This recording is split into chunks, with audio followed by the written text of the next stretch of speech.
નમસ્તે દર્શક મિત્રો, મારું ભાવેણા ચેનલમાં આપનું હાર્દિક સ્વાગત છે।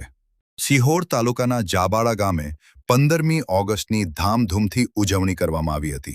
સિહોરના મામલતદાર શ્રી મામલતદાર સાહેબ તેમજ સિહોર પોલીસ સ્ટેશન સ્ટાફ પણ આ કાર્યક્રમમાં હાજર રહ્યા હતા। તેમજ સિહોર તાલુકાના કોંગ્રેસ પ્રમુખ શ્રી અશોકભાઈ મકવાણા મામશી, જાબાળા ગામના સરપંચ શ્રી લીલાબહેન પરમાર અને રઘુભાઈ પરમાર, જાબાળા ગામના તલાટી મંત્રી સહિતના મહાનુભાવો ઉપસ્થિત રહ્યા હતા। અહેવાલ વિશાલભાઈ સોલંકી, સિહોર। હિંમતના કારણે આપણે સ્વતંત્ર ભારતની હવામાં શ્વાસ લઈ રહ્યા છીએ।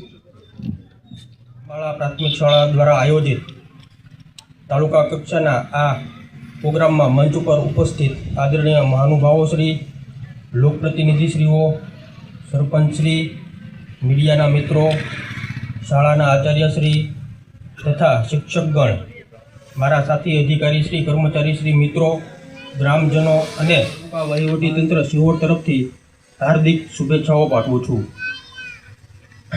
આ પાવન અવસરે સૌપ્રથમ ભારતની આઝાદી માટે પોતાનું સર્વસ્વ અર્પણ કરનાર તમામ સ્વાતંત્ર્ય સેનાનીઓને કોટી કોટી વંદન કરું છું, જેમાં મહાત્મા ગાંધીજી, સરદાર વલ્લભભાઈ પટેલ, સુભાષચંદ્ર બોઝ, ભગતસિંહ, ચંદ્રશેખર આઝાદ, રાણી લક્ષ્મીબાઈ જેવા અનેક વીરોએ આપેલા બલિદાનના કારણે આજે આપણે સ્વતંત્ર ભારતના નાગરિક તરીકે